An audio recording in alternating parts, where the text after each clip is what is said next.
Hello everyone, and welcome to the second video on pawn endgame principles. In the first video, we started our journey toward endgame mastery by taking a deep dive into passed pawns. We explored what passed pawns are, how to use them, how to create them, and we categorized and characterized several different very important types of passed pawns. Make sure to watch that video if you haven't already, because as I discussed beforehand, these videos will build on top of each other. The information and knowledge gained in one video will be used directly in the next, and so on and so forth. And if I've structured it properly, then having watched the videos in order, I think you'll find that you get quite excited and that you see kind of the positive reinforcement of knowing a lot of stuff and a lot of jargon and a lot of terms and ideas that you previously didn't know. But it's very important that you watch the videos in order because I'll be using and referring to a lot of these concepts without explaining them again. Now, let's say that both sides have passed pawns, or a passed pawn, which is what frequently happens. Well, what do you do with passed pawns? Well, you try to promote them and generally make a queen. And there is a very particular kind of situation, a very exciting situation that occurs when both sides are furiously trying to be the first to promote to a queen. The sides have understood that neither can stop the opposing side's passed pawn, and so the only remaining thing to do is to try to make sure that your pawn promotes faster than your opponent's pawn. And that situation is, of course, called a pawn race, and pawn races are the subject of this video. Now, pawn races occur quite frequently in pawn endgames. They frequently are the sort of concluding stage to pawn endgames, and the winner of the pawn race consequently ends up most of the time the winner of the game. And we'll discuss what it even means to win a pawn race. Of course, that's where the nuance and the complexity sets in. Now, just like passed pawns, pawn races might seem to be a very intuitive and self-explanatory concept, right? You just push your pawn toward promotion, and whatever happens, happens. If you're slower, you're slower. If you're faster, you're faster. What is there to talk about? Well, as it turns out, there is a lot to talk about. So let's strap ourselves in. Let's dive into the art of winning a pawn race. Okay. So before we delve into the sort of the meat of the video, let's talk definition once again. Now, when you hear the term pawn race, the mental reference that at least comes to my mind is an endgame of this sort, right? You can shift the pawns around, something like this, right? This is a classic pawn race, which has a sort of prelude, right? Where the kings walk toward the pawns that they want to capture. They capture them. That's how you create the passer. Then the kings step away, and then the pawns march forward, and, may the faster pawn prevail.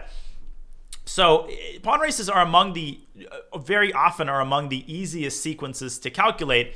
And in fact, they are a very good way to work on your visualization, your ability to visualize variations in your head. So throughout this video, I highly encourage you to follow along with me as I calculate using arrows. I will often calculate without moving the pieces, and then I'll move the pieces afterward. But if you're maybe a little bit newer to chess, or you prefer not to do the visualization, you can absolutely have a board nearby and set these positions up on a board and move the pieces. Nothing wrong with that at all.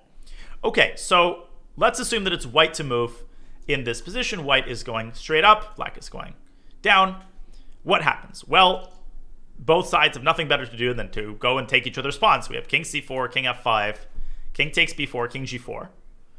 The king steps away somewhere, let's say king c5. King takes h4, b4. Black's king steps away, let's say to g4, b5, h4, b6, h3, b7, h2, b8, and h1. And it appears that the queens are made simultaneously, and the game ends in a draw. So the outcome of this particular pawn race is a draw, even though white is the first to take black's pawn. So already you can see a little bit of counterintuitiveness, shall we say, in that white seems to take the pawn first, and yet the pawns promote at the same time. And that is, of course, because black's pawn is already further advanced to begin with. So let's make the moves on the board and confirm our conclusion. Okay, so the king steps away, b4, black's king steps away, b5, h4, b6. And I know you might think I did something wrong there. Now, I deliberately stepped into the checking path of white's pawn, right? White promoted with check. The funny thing is this actually still happens to be a draw because of king g2. And as I said in the previous video, this is another theoretical endgame that perhaps some of you know. This is a draw because white cannot make progress here. This will probably be the subject of a future video, but for now, you can take my word for it. It's a bit outside the scope of what we're talking about.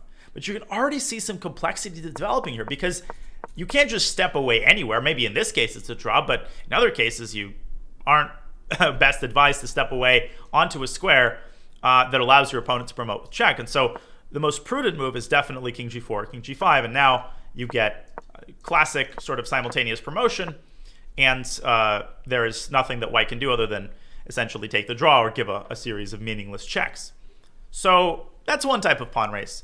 We can shift the pawns around a little bit. We can get a different type of pawn race. And this is where, as I said, this is where we start exploring a little bit of the nuance, because the winner of a pawn race, what defines, like, how do you know who wins a pawn race? Well, first of all, it has to do with mathematical factors. Who is closer to the enemy pawn? And if you're the same distance away from the enemy pawn, then it matters. The geometry matters tremendously, because very often you will promote. And if you've seen any pawn races, you're familiar with this situation. This is one of the most typical situations that just sort of epitomizes the pawn race, where you promote and you simultaneously stop your opponent from promoting. And we'll see more examples of this. Let's again practice our visualization and calculate out this pawn race. It's white to play. King b5, king g4, king takes pawn, king takes pawn. King steps away to b6, black's king steps away to g3. a5, h4, a6, h3, a7, h2. Looks like simultaneous promotion, but no. White plays a8 equals queen, and black cannot promote because from a8, the queen guards black's promotion square. Let's make the moves on the board, and you will see that this is exactly what happens. h3, a7, h2, a8, queen, and that's it. Now, you might say, wait a minute, didn't I just say that this was a draw? Well, there is one very important caveat here. The caveat is that black's king previously was on g2 and it could move toward g1. Here, the king is unable to reach g1 in time, and because of that, white brings the queen back to h1, blockading the pawn, and this, of course, is a very easy win, as white just brings the king back toward the black pawn, eventually pushing the king away from the pawn. So this is what I think comes to mind when you hear the term pawn race. Something like this. You walk toward the enemy pawn, you capture it, you step aside with your king, and then you run your pawn up the board, and what happens, happens, right? What is so complicated about that? Well, again, as it turns out, there's a lot that's complicated about that. And when you put pawn races in context, right? When you put them into the actual context of a rich pawn endgame, you see that there are actually so many pitfalls to avoid and so many ways in which skill actually plays a role in who wins a pawn race, paradoxically enough. And the way that I want to structure this video is in the form of 5 rules. 5 rules of pawn races. Rules that if you follow to the letter, and if you follow properly, will greatly maximize your chances of emerging from a pawn race unscathed, and maximizing your chances often of swindling your opponent. If your opponent isn't familiar with these rules and violates them, you will often be able to turn a pawn race around. One that you were supposed to lose or even tie might turn out to be a win, or if you're supposed to lose it, into a draw. Without further ado, let's go rule by rule. Let's discuss these rules, and every rule will have an example associated with it. And I'm very excited about this video because I really, really like these examples. I feel like pawn races are very fun in general, but the examples you're about to see, they're not very well known, but I think they really bring out the beauty of pawn endgames. Okay, let's begin with rule number 1. And if I've done this correctly, it should display on the screen right about now. Rule number 1. And we will work sort of in direct chronological order. We start from the beginning of the pawn race, and each rule kind of concerns a step of the pawn race, if that makes sense. The first rule concerns the process of actually eliminating the pawn. You might remember from the previous video, the king capture method, right? In order to make a passed pawn. And the rule is do not capture unnecessary pawns. Now, I know you have a lot of, what do you mean unnecessary? Well, that's why we have the example. So the funny story behind this game is it was played in the World Youth Chess Championship Under 14 in 2008 in Vietnam. I played in that tournament, and I played in the under 14 section.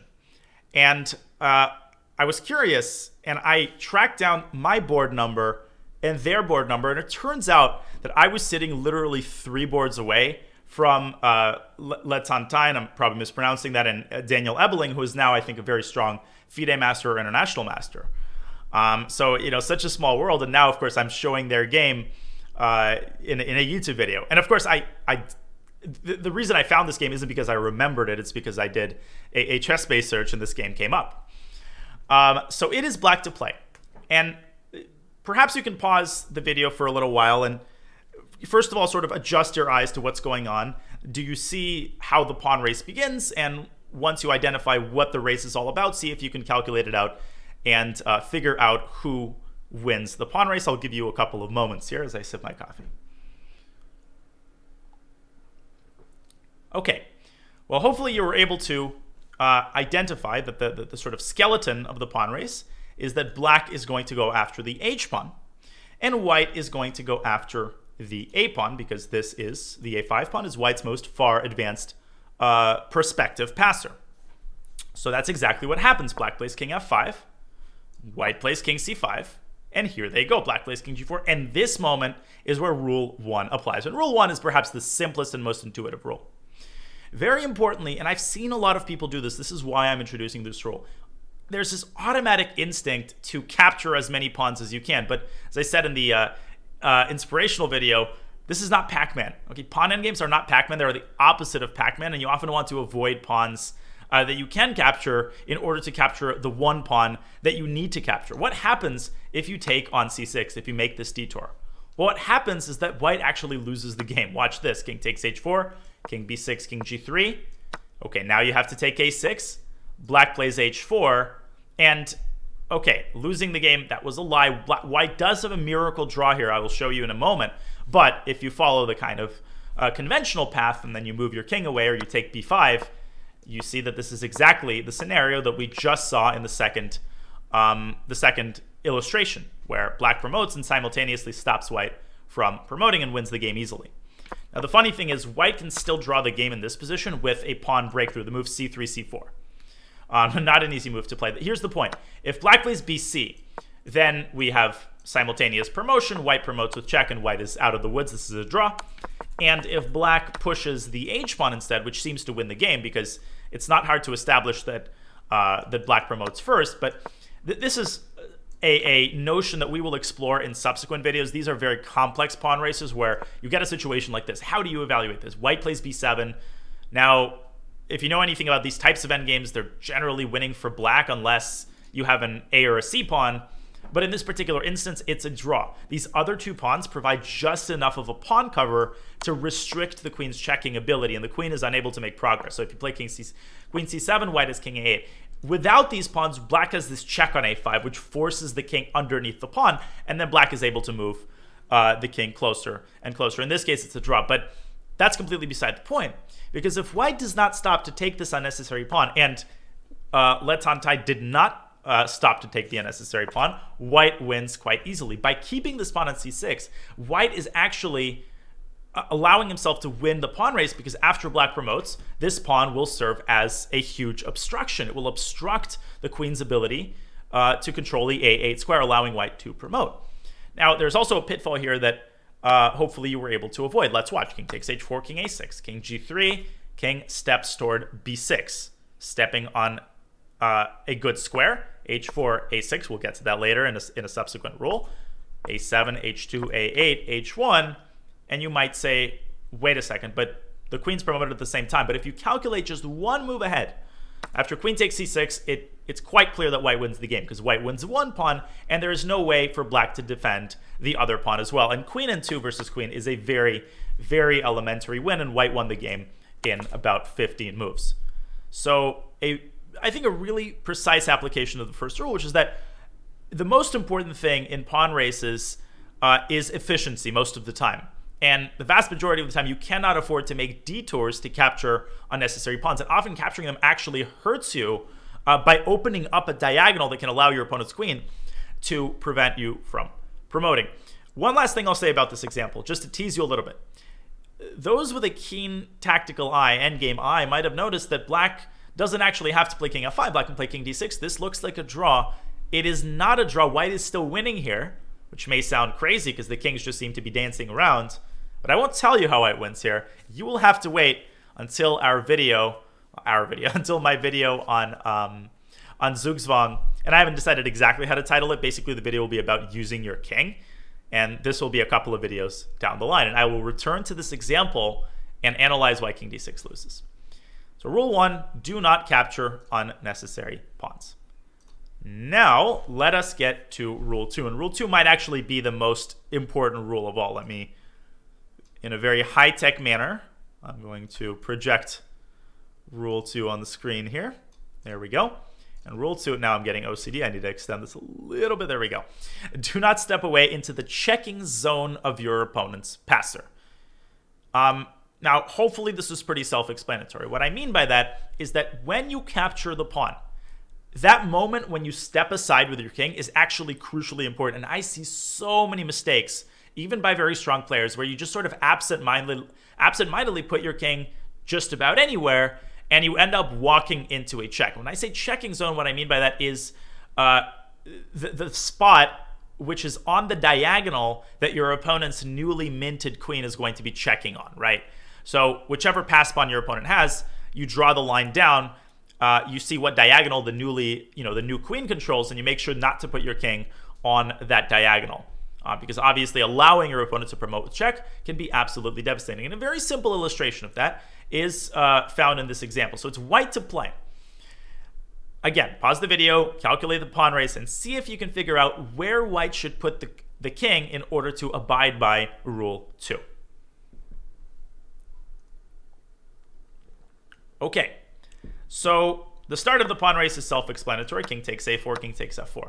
Now, I think a lot of people would there's this tendency, right? There's this temptation almost to bring the king forward. It's an end game, so I feel like your kind of basic neurons are firing in the direction of pushing your king upward, and yet this is a fatal mistake because you identify the checking zone, and the checking zone is this diagonal, and we put our king exactly in the wrong spot. Either king b4 or king b3, both moves draw. Obviously not king a5, because then you're not actually getting the king away from the a file.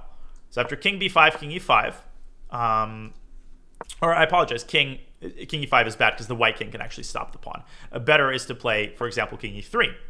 White pushes, black pushes, and you know the drill. a7, darn it, black promotes with check, and the king is nowhere near b8, so black's queen is able to return to a8 and win the game.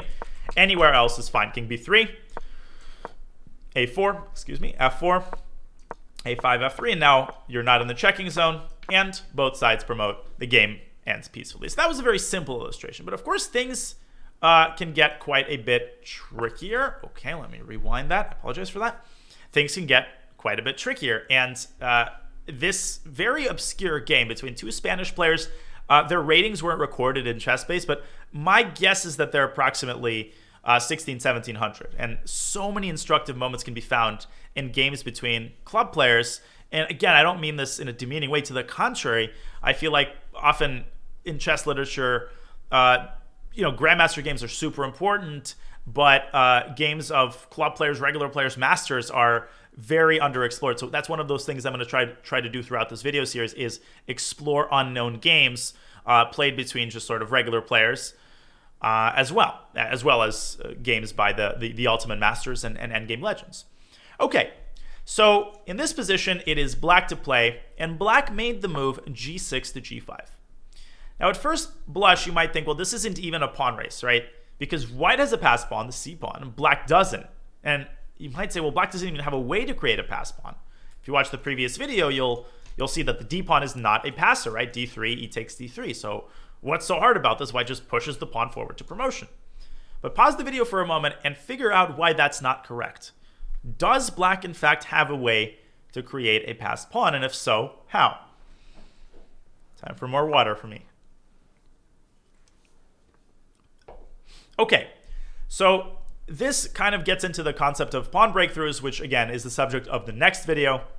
But hopefully you were able to figure out that black played g5 not just because he wanted to push a pawn, but because black wants to play f4 and then push either the d pawn or the f pawn in order to make the other pawn a passer. So for example, let's make some random moves, a3, a4, whatever. Black wants to play f3, e takes f3, d3. Or alternatively, black can play d3, forcing this pawn off of e2, and then f3, a very simple kind of pawn breakthrough, and you'll see so many of these in the next video. So this is, in fact, a pawn race that may camouflage under a sort of non-pawn race and may seem completely winning for white. But amazingly, white is in actually quite a bit of danger, and precise play is required.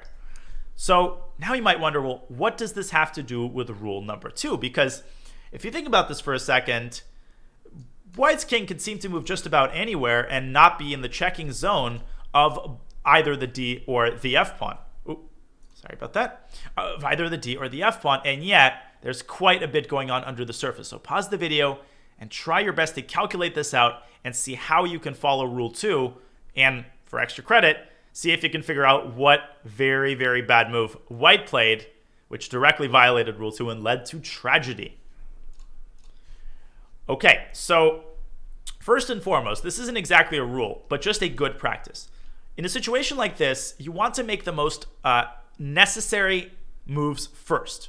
Now, what do I mean by necessary moves? You know for a fact that you're going to push this pawn to c5, right?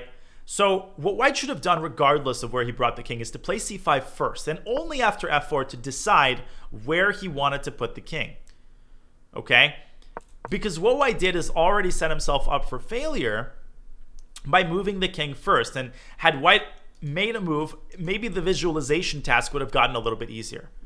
White instead played the move king d7, which actually to me looks very, very natural, right? You get the king forward, you stop the black king from going backward, looks completely normal, but hopefully you were able to see why this is actually a decisive mistake. Watch this, f4. Okay, c5. And black, which move does he play? Does he play d3 or does he play f3? Well, the king, hopefully you were able to see, is in fact in the checking zone of a queen that could be promoted on d1. That queen would be checking the black king directly. So black plays the move f4, f3. And clearly this was overlooked by white. White thought, I could just take the pawn and we promote at the same time. But no, you don't. Black promotes with check and wins the game quite easily because the king is so close to this pawn. Now, in the game, white had nothing better than to make the move c6. But now, checking zone number 2. Checking zone can be extended to not only mean directly a check, but also to a situation where the queen can skewer the other king and queen, a situation that we are about to see a lot of through the prism of the next rule. But in this case, you can imagine that after white promotes to a queen, there's going to be a potentially skewerable situation. The king and the queen are going to be in the same diagonal. Now, from where would black's new queen, be able to exploit that skewer? Well, there's a choice here, right? You can play f takes c2 or f2, and using rule 1, you know that you shouldn't play f takes c2 just because it's a pawn. This position is about so much more than that, and in fact, the only correct move is f2. c7, f1, queen, c8, queen. Now, queen f5 check is good. Black played queen h3 check, which is also good. Now, this doesn't win white's queen. This only leads to a trade. And hilariously, we now have another pawn race, but this one is completely lopsided. Black has managed to keep one of his prospective passers, and now he uses the king capture method to approach white's pawn, capture it. Now, this is a pretty pathetic pawn race. It's funny, white still tries, plays b4. That's like a Ferrari racing against a Reliant Robin, and the wheels are coming off, and black promotes with room to spare and won the game in about 10 moves. And so tragedy struck here because white didn't put enough thought into where to step aside with the king. Now, what would have been correct? Well, correct would have been to start with the move c5. And after f4, white can play g takes f4. That doesn't really impact the position. But the only correct square is actually b7. Might seem counterintuitive, but this is the only way to get the king away from the checking zone of both of these pawns. For instance, after f3, now white can play e takes f3, and although white promotes second, this is still simultaneous promotion. White promotes, black promotes, or black promotes, white promotes. White reaches a winning queen endgame. Why is this winning? Well, currently white is up a pawn, and he's going to be up a lot more pawns. Black can take f3. But white takes a6, white then takes a7. This is very similar to the example we looked at in rule 1, where a pawn race results in a winning queen endgame. Very common scenario. Now, this still will take a lot of work, but it's very, very clear that white is winning. So I really like this example because it's sort of, right, it shows that not everything is as easy as just sort of saying, oh, well, does black promote with check? No, here you have to do a lot of work. You have to understand that, first of all, black is capable of creating a pass pawn. Second of all, you have to consider two different checking zones. The checking zone of the d pawn is what kills white in the event that white takes, and the checking zone of the f pawn is what destroys white and leads to his demise in the event of c6. So kind of a nice multifaceted example, and that brings us then to rule 3. So do not step away into the checking zone of your opponent's passer is rule 2. Okay, again, using my super high-tech method, projecting onto the screen, rule 3. Okay, so rule 3 says that simultaneous promotion, that is, you promote, then your opponent promotes, or vice versa, does not equal draw. Very common misconception. A lot of players just kind of assume when they're calculating, I make a queen, my opponent makes a queen, draw. Now, as we've already seen, and hopefully you're already able to understand, that's completely not the case, because very often simultaneous promotion just leads to a complicated queen endgame. But more common are situations where simultaneous promotion immediately allows the side that promotes first or that promotes with check. So you can promote second technically, but if you promote with check, that's basically like promoting first. So the side that promotes first has a tremendous amount of power, and in many cases can immediately either deliver checkmate or win the opposing queen through a skewer. And this position is a very simple, and this situation occurs very frequently, a great illustration of rule 3. What happens? It's white to play. You know the drill. Pause the video, see if you can calculate this out until the end. And most of you, I know, are probably familiar with this type of example, so you know the drill. Okay, so there's not much to calculate here. Once again, just to practice visualization, I'm going to make these moves with arrows, and only then am I going to execute them on the board. So g4, a5, g5, a4, g6, a3, g7, a2. Neither king is in the checking zone of the opposing pawn, g8, queen, a1, queen. And now, hopefully, you're able to see that the queen and the king are on adjacent files, and the white king is in opposition to the black king, which means the black king has no accessible squares on the c file, and that means it can be pushed away onto the a file with queen b8 check, and then skewered with queen a8 check. Now, we can play these moves very quickly. g5, a4, g6, a3, g7, a2, blah, blah, blah. Queen b8 check, and that is it. Queen a8 check, and the black queen is lost. So this was a very simple illustration. A slightly more involved illustration is yielded by this position, which some of you movie buffs might recognize. This is the final scene in my favorite chess movie, Searching for Bobby Fischer, when Josh Waitzkin, the movie is not about Bobby Fischer, spoiler alert, when Josh Waitzkin is facing off against Jonathan Poe in that all-important championship game. And this position was actually designed, I think, by grandmasters, except even they made a cool mistake, which I'll tell you about in a second. Essentially, here is black to play, and Josh initiates this long combination. He offers a draw to be kind.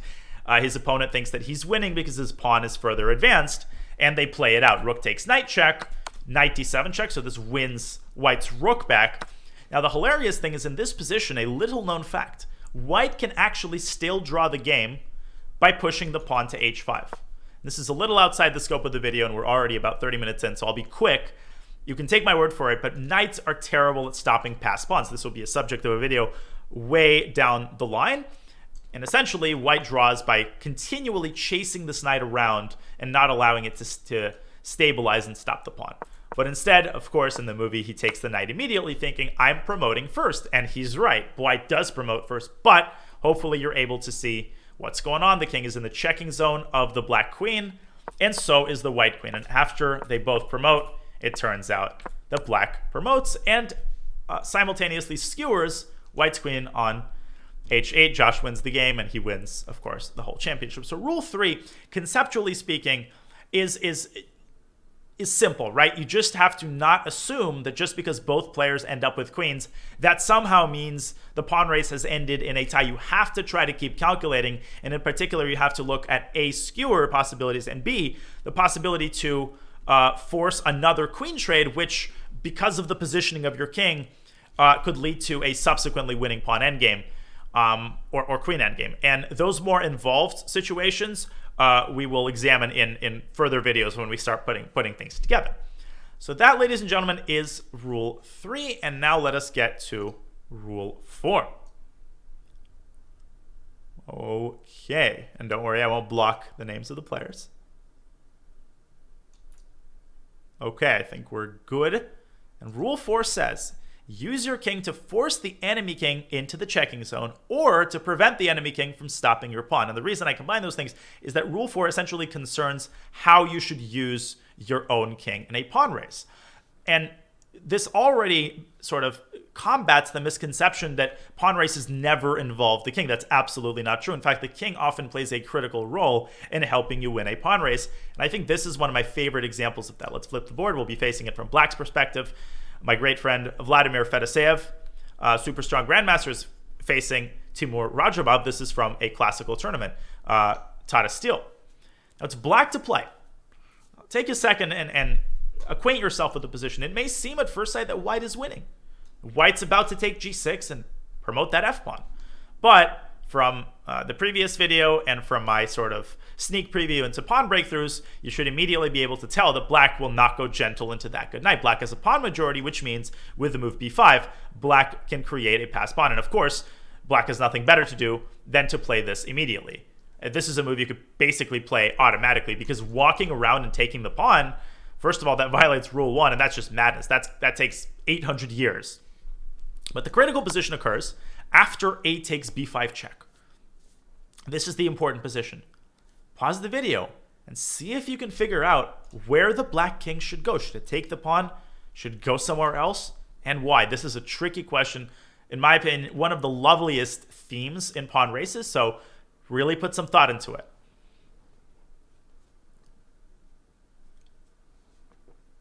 Okay, so I think the tendency in like a blitz game would be to play king takes b5, right? What happens here? Well, let's follow this line. f5, a3, f6, a2, f7, a1, queen, simultaneous promotion. And if anybody's playing for a win, it's white, because white's going to be the one to win the h-pawn. That does not look appetizing. So we have to consider the alternatives. Now, I hope that you were able to conceptualize an interesting idea, right? What if we try to use our king to somehow interfere with the progress of the f-pawn? Well, that might seem like madness, because you're going to leave the b-pawn alive and then white is going to get trousers, and beating trousers is like beating a full house in poker. I mean, very few things beat trousers. But here, black can beat trousers by applying rule 4. The correct move is king d6.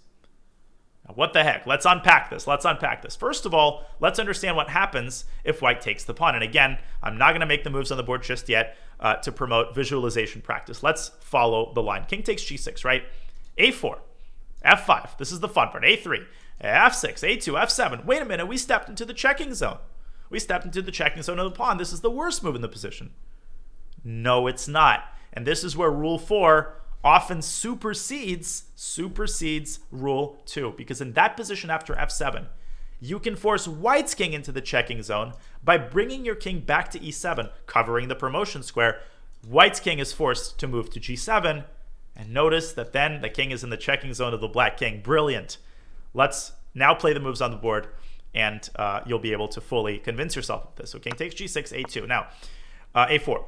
Importantly, if white pushes the b-pawn, that accelerates white's demise, because black plays a3 and the king is able to stop the pawn. So white cannot afford to spend any time on the motion of the b-pawn. That is why the trousers here are ineffective, because the king is able to do its job. In fact, the king is such a beast here. It's multitasking, right? It's stopping the b-pawn and it's assisting in forcing white's king into the checking zone. So white has no choice but to play f5. Radjabov actually resigned after king d6 because he already understood that Fedoseev saw the idea. So a2, f7, and this is the critical moment. Black drops back to e7. Now b6 is too slow. White has to play king g7 to prepare promotion, but whoop, black promotes, and we've gotten the white king into the checking zone.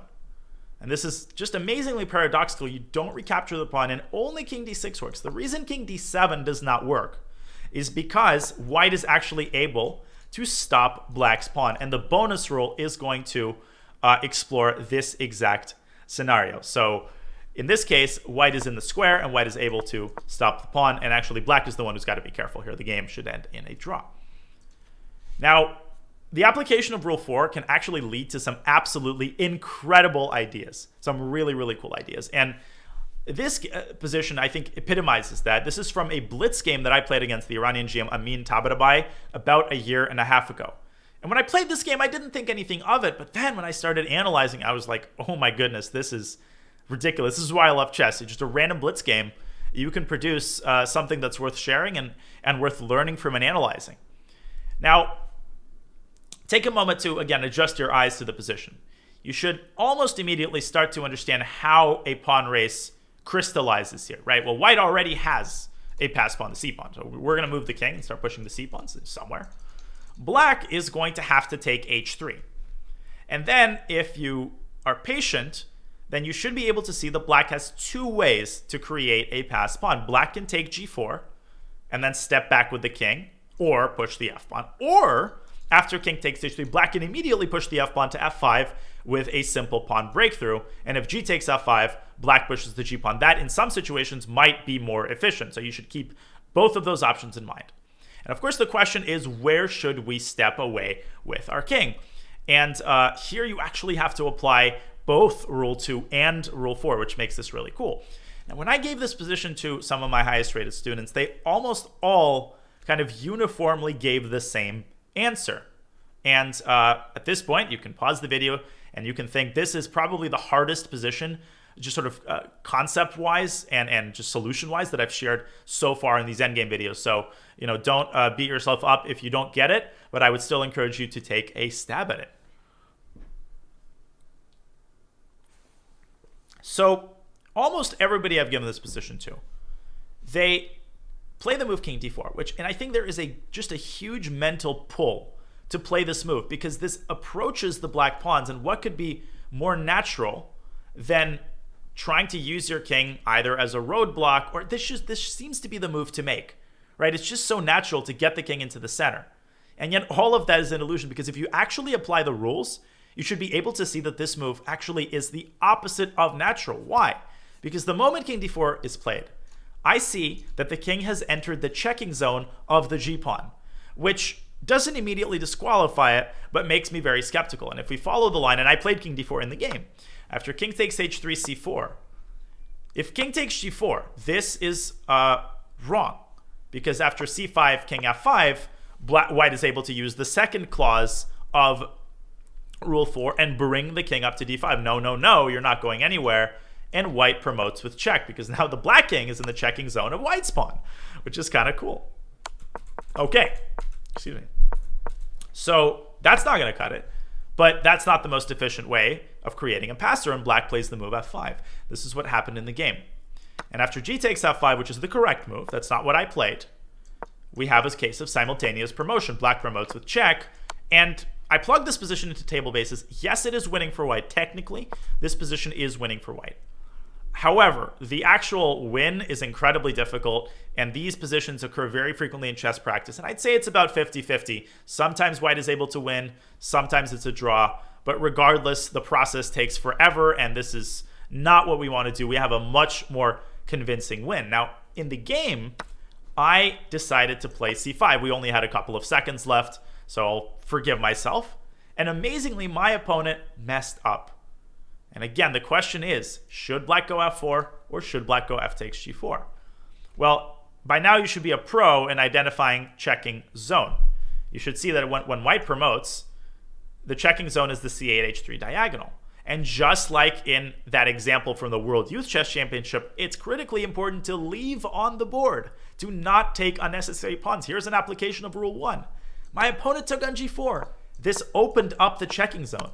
And after c8, queen equals check, I was able to win the game. Instead, the move f4 actually led to an advantageous position for black. Because here we have simultaneous promotion. There's no longer a check. Black promotes with f1, and black is much closer to white's pawn. And white is the one who would have had to grovel, essentially, for a draw. So see how many mistakes were made in such an ostensibly simple position. Welcome to pawn endgames. Now let's go all the way back. Let's rewind. So what can we glean from the move king d4? Well, the first thing we can glean is that the positive part of this move is that our king gets into position where if black's king tries to make a run for it and stop white's pawn, white is able to stop the king with king d5. So that aspect of this move is good. What's bad about it is that it puts the king into the checking zone of the pawn. So can we make a move that also keeps the king in close proximity to the pawn while getting away from the checking zone? Well, what that yields might seem so counterintuitive to you, so unnatural. This cannot be the move. And it is. King b4 is the correct move. As far away as possible from black's pawns. And watch. King takes h3, you go c4. Now after f5, we're actually going to use Rule 3 This is what I love about this example. All of the rules are applied. We have simultaneous promotion. Recognize this. JSON files. Check. Check. Trade. Promote. Boom. That is refuted. And this is the crux of the position, because previously, remember, the king was on d4. Now this is not a check. And if black takes on g4, you might say, whoa, whoa, whoa, whoa. When our king was on d4, we had king d5. But remember, the chessboard is symmetrical in many ways. You can do things from one side, or you can do it from the other side. As a matter of fact, white can even get away with playing c6 first, after king e6, king c5. Just store this position in your mind. This is a very important construction where the pawn is controlling one square, the white king is controlling another, and after g4, it is critical not to play c7. This would lose everything. After king d7, king b6, king c8, very commonly missed, so note this down as well. Black gets behind the pawn, in front of the pawn, I guess. The key is to play king b6 first. After g3, you play c7, king d7, king b7, black's king is in the checking zone, c8 equals queen is a check, and white wins in brilliant, brilliant manner. Now, would you look at that? King b4, the only move that wins the game convincingly. And again, if you follow sort of general endgame principles, which say that you should get your king toward the center, well, you'll play king d4, or maybe even king d3. Now, the problem with king d3, as I already explained, is that black is able to stop the pawn and actually just win the game. So that's why I'm doing a video on pawn races, because pawn races literally have their own rules, and you have to follow those rules in order to find the correct approach. And that then leads us to the final rule of pawn races, and a kind of bonus rule as well, which says, drum roll please as I project both of these onto the screen. Let's see if I can fit them on. Yeah. So, rule 5 says, prepare for pawn races by pushing the prospective passer beforehand. You might recognize that terminology from the previous video. The bonus rule says you don't always have to participate in a pawn race, and you'll understand what both of those things mean. In our final example, this video going a little bit longer than I expected and wanted to, so if you're still listening, thank you so much. And I promise this is the last example, but this will be worth it. This is an example that's going to knock your socks off. This is from a speedrun game that I played a couple of months ago. And again, when I played it, I didn't think much of it. But then when I analyzed it, I was like, wow, this endgame is amazing. And there are other parts of this endgame that I've left out that I might analyze in subsequent videos. Now, it's white to play. I am playing black. This was a very competitive game. My opponent played amazing, and she reached this endgame, where a pawn race, again, may not seem to be a bygone conclusion. But if you look more carefully, you'll see that it is. Because black has a 3-on-2 majority. And black's easiest way to create a passer is, of course, to push the c-pawn to c4 with a check, right? Okay, white already has a passer. So already in your mind, you could see a pawn race forming, or black goes toward the king side, king e5, and takes this pawn on h3. White, on the other hand, travels to the other side of the board and takes the a-pawn and has the passed a-pawn. So the tactical potential of this is tremendous. You can already envision situations where one side promotes and prevents the other side from promoting. So it's going to be incredibly important to win this pawn race. Now, what do you do? Well, again, prepare for pawn races by pushing the prospective passer beforehand. We've now taken a step all the way back. We started from pawn races and picking up your opponent's pawns. We took a big step back. Now we're talking about the time when you've identified that a pawn race is likely. Well, how do you prepare for it? Well, what you need to do is you need to say, well, which pawn is going to be the participant in the pawn race? Well, it's probably going to be the a-pawn. And the natural thing to do, if you can afford it, is to push that pawn up as far as you can so that when the pawn race actually occurs, you will be as well equipped to win it as possible, because every tempo is critical. And hopefully that information alone gives you what you need in order to find the correct move for white. Pause the video. Final question: how should white go about trying to save the game? Now, first let's examine what my opponent did. My opponent played the move h4, which may seem like a natural move, but in fact it's counterproductive. It gets this pawn closer to the black king. And after c4 check, bc4, bc4, the pawn race is won by black. If you want, you can pause and calculate this out, but I'll cut you a little bit of slack. Now, king e3 doesn't substantively change anything here. Black uses the decoy method to distract the white king, and you get exactly the same scenario. This exact position can be reached after king c3, king e4 as well. And to dovetail this back to our first example, again, white takes the pawn first, but don't be fooled by that. Keep calculating, and you will see that after king b6, king g3, we have the classic scenario where black promotes first and prevents white from promoting and gets the queen back toward a8. So black wins the game. But instead of h4, push the prospective passer. a4, only move, drawing the game. And here's the thing. After b takes a4, b takes a4, first, let's consider what happens if black does the same thing. Well, just mathematically speaking, we have the same position except white's pawn is 2 squares forward. So you've saved 1 tempo, and that means the game ends in a draw. And in fact, it's black who has to be very careful. This is where you have to violate rule number 2. You actually have to put the king in the checking zone, but we already discussed the scenario. The only reason you do that is because if the king was on g3 here, the queen would be covering h1. As it stands, black reaches an already familiar theoretical position. So calculation is more important than everything, right? You can't just blindly follow these rules. These rules are meant to assist in your calculation, but calculation is still king. Okay, now if we rewind a little bit, black can also participate in this game. 2 can play at that game. So black is, you're going to push the a pawn. I'm going to push the h pawn. I'm going to do exactly the same thing and prepare myself for the race. And after f5, king e5, king c4, king takes f5, king takes c5, king f4. If you think about it, we have the original situation. Both sides have made one extra move, which would seem to mean that white loses the pawn race, as we already know. But this is where the bonus rule comes into effect, which says that you don't always have to participate in a pawn race. Very often, if you've identified and calculated a pawn race and figured out that you're losing, one last-ditch idea could be to follow the opposing king toward the pawn that it's going to capture. And particularly this works if this is a corner pawn. Try to lock that king up. What does that mean in the context of this position? Well, the drawing move here, shockingly, is king d4. After king g3, king e3, hopefully you're familiar with this general type of idea. Now, it may seem, and you hopefully know this from the previous video, that black, who has the outside passer, has an easy win because black has the extra move h3. White's king is forced to release the black king from jail. And then using the outside pass pawn method, black just walks over and picks up the a pawn. But corner pawns are special, right? Corner pawns don't follow the same rules as other pawns. In order to win an endgame with a corner pawn, the conditions are a lot stricter. If the white king reaches c2, that's already a draw. And that's exactly what happens. Black just doesn't have enough time. White's king turns into Usain Bolt all of a sudden and is able, despite seemingly not having enough time, to reach c1 by the narrowest of margins. King c1, and white draws the game. And hopefully you know that this is a draw, even though black has quote-unquote opposition. This is a very famous drawing position because if black's king steps away, then white has king b1. Otherwise, white keeps the black king contained and ultimately stalemates it with king c2. So you start by following rule number 5, and then you also follow the bonus rule. Now, you might ask, wait a minute. Why can't you follow the bonus rule here? Why can't you go king d4? Why can't you do this?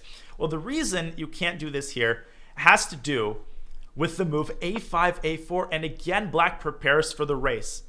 Black preemptively pushes the pawn to a4, and it's because it's black pawn on a4, not white's pawn, that black ultimately wins. Watch, a3, king h3. You know the drill, king f3, h4, king f2. Now, white's king is no longer Usain Bolt. Black's pawn is already further in this position. Black's king would have been on a4. If black had captured a pawn on a4, black played king a3 and white played king c2. White was in time, but here, black plays king b2. It's all about the tempi, and the red carpet is unrolled. Black wins the game. And so that is why you have to start by following rule 5, and only if black follows it too do you divert to the bonus rule and trail the black king and lock it up and miraculously make the draw. The move a4, to me, is just such a nice illustration of what makes endgames so beautiful. They're so concrete, and you can see the logic so clearly. I think a lot of middle games are complex. They're not always subject to clear logic, but so many of these pawn endgames are, you can just trace the logic of how things work, even if the machinery is very complex. And that, ladies and gentlemen, concludes our 5 rules for pawn races. Let me project all of them on the screen at once so you can take them down in your notes if you want to. And I'm a big proponent of writing things down. Here they are. Rule 1, do not capture unnecessary pawns. Find the most efficient method. Rule 2, do not step away into the checking zone of your opponent's passer. See when your opponent queens his passed pawn, what diagonal is the queen going to be checking on? Rule 3, simultaneous promotion does not equal draw. Those queen endgames can be very complicated in their own right. Look for skewers. Rule 4, use your king to force the enemy king into the checking zone or to prevent the enemy king from stopping your pawn. Remember king b4 in my game against Amin. Rule 5, prepare for pawn races. And by the way, abiding by Rule 4 often entails violating Rule 2. Remember that white kind of had to step into the checking zone, but it was only in order to drag black's king into the checking zone, and it's the fact that white promoted first that justified that. Rule 5, prepare for pawn races by pushing the prospective passer beforehand, and this is what you're looking at right now. The move a4 sets white up for the pawn race because he's going to take she's going to take a5. And the bonus rule, you don't always have to participate in a pawn race. Sometimes you can say no, and sometimes you can actually walk your king back and either stop your opponent's passer or lock the king into the corner, kind of like white could have done in this game. This is by no means comprehensive, but I hope that these 5 rules and the bonus rule kind of help you frame pawn races. Sometimes you just lose them. No matter how many rules you follow, your opponent is just faster and there's nothing you can do about it. But in many cases, as hopefully I was able to convince you, following these rules and applying savvy actually enables you to turn some of these races around and to save some improbable positions. So the second video is in the books, ladies and gentlemen. You're now intimately familiar with 2 concepts of pawn endgames. We've talked about passed pawns, we've talked about pawn races, and in the next video, we will talk about pawn breakthroughs. The next video is going to be a little bit shorter, but no less essential. Thank you so much for watching. I know this was long. Hope you enjoyed, and I'm greatly enjoying recording this series. Can't wait for the next video. I'll see you then. Happy endgame play. Goodbye.